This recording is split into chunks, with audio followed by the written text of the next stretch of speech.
The second half of Chapter 2 is titled Functions and Their Graphs. We have 4 lessons in this section, so let's start with 2.4. 2.4 is titled A Library of Parent Functions. We're going to take a look at 8 specific types of parent functions and then look at transformations for some of them. Finally, we'll sketch piecewise defined functions. The 8 graphs below represent parent functions, kind of the most basic form of a specific kind of equation. And what we'll do from there is transformations. So maybe we'll change the slope, we'll change where it crosses the x or y axis, and so on. A constant function is when your output is the same no matter what your input is. So it's linear, and it's kind of like y equals c, meaning any number. And it's a horizontal line that goes straight across. An identity function is also called a linear function, graphing a line. The most basic form of a line is y equals x or f of x equals x, where notice the slope is just 1 and the y-intercept is 0. From there, you can change the slope, change the y-intercept for a different type of line. Absolute value function, meaning no matter what your input is, your output is positive. Notice it points up in both directions, or it could point down depending on what you do for your transformation. But that turning point is kind of right in the center at 0, 0. That's an absolute value function. Now a square root function, remember we've talked about square roots with domain, that x has to be greater than or equal to 0. And for the basic parent function, notice it starts at 0. And then it goes to the right. That means x values can get bigger, and then so would the square root for that value. Down below, we've got a squaring function, or what we call a quadratic function. And we spent an entire section in Chapter 1b focusing on different types of transformations with quadratic functions. So we're not going to do quite as much work with them in this chapter. Now, a cubic function, notice, raises the exponent from x squared to x cubed, hence a cubic function. Unlike quadratics, where both of the arrows would either point up or point down, a cubic function has arrows that go in opposite directions. So we'll take a look at what transformations for that one would look like. And then we have reciprocal functions, where x is in the denominator. And we talked about that before. When we have a reciprocal function, the value for x can't equal 0. That would be a restriction in your domain. So we would actually draw in a boundary line called an asymptote line, where the graph doesn't cross over that from left to right. And then the last type of parent function that we'll see for the picture, but we're not going to do a whole lot of work with this chapter, is called a greatest integer function. Notice for this graph, it's kind of like a step function. As you go from left to right, the outputs have little sections where they're the exact same for a little portion on the x-axis. So from left to right, your domain would change and the outputs would be different each time. So those are the 8 types of parent functions. Down below, we're going to look specifically at the graphs for a few of the more common parent functions that we work with. Let's go ahead and start with a quadratic function. F of x equals x squared. Now we know that we were able to find the vertex, the axis of symmetry, the y-intercept, all those kinds of things. For now, what I'm going to do though is we're just going to create a table. And in this table, I'm going to use my x value as my input and plug it in for x squared to get my output. Quadratic functions have a turning point at 0, 0. If you plug in 0 for x squared, you'd get 0. So that would be the kind of that turning point on the graph. Now if I go to positive 1 on the right, or I go to negative 1 on the left, and I square both of those numbers, positive 1 squared is 1, and so is negative 1 squared. So remember, you're squaring the negative along with the integer value. So if I go 1 to the right, I go up 1. I go 1 to the left, also up 1. I'm going to change that point over here, clean that up a little bit. There we go. And you want to just kind of keep going on your graph. On the x-axis, I'm going to go to 2 and then negative 2 to see what happens. Positive 2 squared is 4, and so is negative 2. I'll go 2 to the right, up 4, and then 2 to the left, also up 4. We can see this quadratic function starting to take shape. If I go to 3 and negative 3, 3 squared is 9, and negative 3 squared is also 9, that's going to actually put us off our graph with the one that I've put on the screen for you. So I count up 1, 2, 3, 4, 5, 6, 7, 8. We have to go a little bit off the graph on the one side. Go to negative 3, we'd have to do the same thing. Go ahead and connect your dots, forming that curve, that parabola shape, and make sure to put arrows up at the top. And hopefully your graph looks something like this. Now we can do transformations on this parent function and move the vertex around. We can have it open down instead of up. Lots of things we can do for the transformation. We'll follow that same process, sketching the graph for a cubic function, but we're not going to be as fortunate with that symmetry.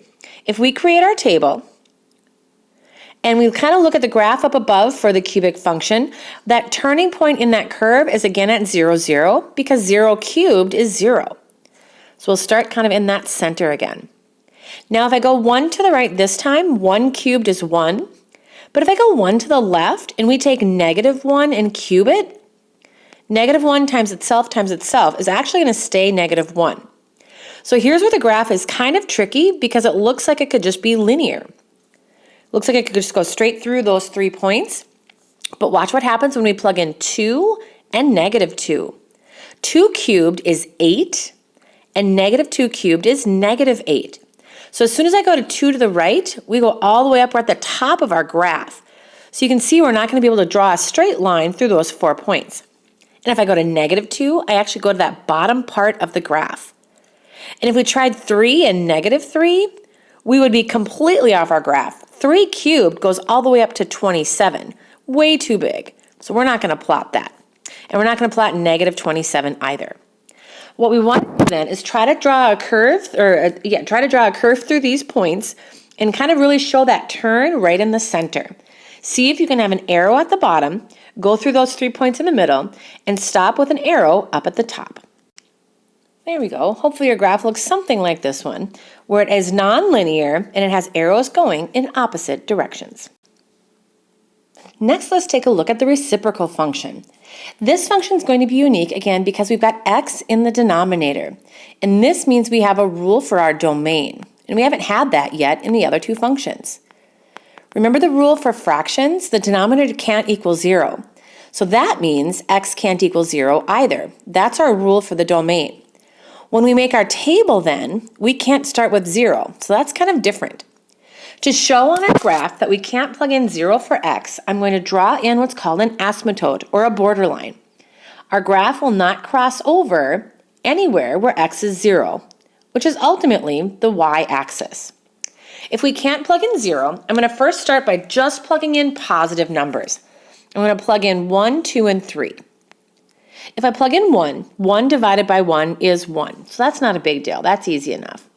But watch this. If I plug in 2, 1 divided by 2 is 1/2. So if I go to 2, I'm already kind of getting close to that x-axis, over at 1/2. And then if I plug in 3, we get 1/3. So it's even tinier. What'll end up happening is that we'll get super, super close to that x-axis. As the x value gets bigger, that fraction is going to get super, super small. And then check this out. I'm not going to plug in a negative yet. I'm actually going to plug in 1/2 for x. If we do 1 divided by 1/2, instead of dividing by a fraction, that's the same as multiplying by its reciprocal. And 1 times 2 over 1 is 2. Anybody checking out the pattern here with the term or the definition of a reciprocal function? Whatever x is, the output is actually just the reciprocal. If x is 1/2, that means we just go a little bit to the right. We count up 2. And if I did 1/3, since this is a reciprocal function, the reciprocal of 1/3 would be 3. That means I'm just going to go a little bit to the right, and I'm going to go all the way up to 3 on that on the y-axis. Now those points are super, super close to the x-axis and the y-axis, but we can't cross over that vertical dashed line that we drew in, and we're actually not going to be able to cross over the x-axis either. When we draw this curve, we have to be super careful for that. So let's see if we can make that happen. If you connect those points carefully and go to the edges, it kind of just looks like that curved up shape up in quadrant 1. But then if I go ahead and switch it to the opposite quadrant, make all these values negative, like -1, the reciprocal would be -1. If I do -2, the reciprocal is -1/2. So the reciprocals are the same sign, and if I do -3, we'll get -1/3. And if I do -1/2, the reciprocal is -2, -1/3, the reciprocal is -3. If we plot all of these points, -1, -1, we have this rotational symmetry here. And if I go -2, down just -1/2, -3, -1/3, -1/2 drops down to -2, and so on. So it's a little bit closer to the y-axis again, and then the x-axis. This is called the reciprocal function, and it has to have both parts to the graph. So see if you can connect these dots as well. Takes a little bit of practice to get those dots connected and then not go through those asymptotes or borderlines. You'll notice that even though x can't equal 0, we actually would never get 0 for our output either. So it'll never cross the x-axis. The final function that we will do some work with is the square root function. And remember, for our domain section in Chapter 2a, we had a rule for the domain on square roots as well. We said for square roots, as long as the inside's positive, then that has meaning. This means x has to be greater than or equal to 0. So we can start with 0, which is kind of nice. If we start with 0, the square root of 0 is 0. So that's our starting point. We won't go any further to the left unless we do a transformation. Now you can plug in any number you want, but you might get decimal answers when you take the square root. And for graphing purposes, that's fine. But if I pick 1, the square root of 1 is 1. So that's a nice easy point to plot. If I pick 2 though, the square root of 2 isn't 2, it's approximately 1.3. So I'm going to go 2 and then up a little bit further. The square root of 3 is approximately 1.7. I think the square root of 2 is about 1.4, but we're close enough. The square root of 3 is about 1.7, so it gets a little higher. And then the square root of 4 is 2. It's a perfect square, so that's kind of nice. We can keep going as far to the right as we want, but we'd have to go all the way to 9 to get the next whole number answer, and the square root of 9 is 3. So that puts us slightly off our graph. So I'm going to connect my points through all the way to that 3 on the right, and it continues going up and up forever. We'll also do some work with absolute value, but we'll focus specifically on that when we get to the transformation section. The last part of 2.4 is piecewise defined functions. A little review from Chapter 2a. If f of x equals, and I think we used to have a bracket right there, or a brace, I'm not sure why that's not on there, but we'll put that there. F of x equals 2x plus 3 if x is less than or equal to 1. It also equals negative x plus 4 if x is greater than 1. So remember, we kind of split this up. So the formula or the rule is on the left, and the domain is on the right. When you're asked to interpret function notation, take a look at the number in the parentheses and decide which domain does it make sense for. Is negative 3 less than or equal to 1, or is it greater than 1? Well, it's less than or equal to 1, obviously, so we're going to use the top row to evaluate f of negative 3. I could just put an arrow right there, I suppose. So f of negative 3 will use this formula to solve for our output. So we would say 2 times negative 3 plus 3. 2 times 3 is negative 6 plus 3. We would get an output of negative 3. So f of negative 3 equals negative 3. Now f of 1 is going to be interesting because 1 is in both domains. So we need to make sure we understand which domain makes the most sense. If we want f of 1, we have to decide, is 1 greater than or equal to 1, or is it less than or equal to 1, or is it greater than 1? Well, with that equal bar on the top rule for the domain, that's going to be where we're going to plug our input in. X equals 1 is less than or equal to 1, so again, we'll plug it in to that top row. That would give us 2 times 1 plus 3, which is just 2 plus 3, and that equals 5. When x is 1, we have an output of positive 5.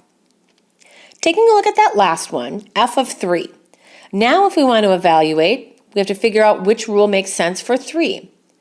Unlike the other two, 3 isn't less than or equal to 1. 3 would actually be greater than 1.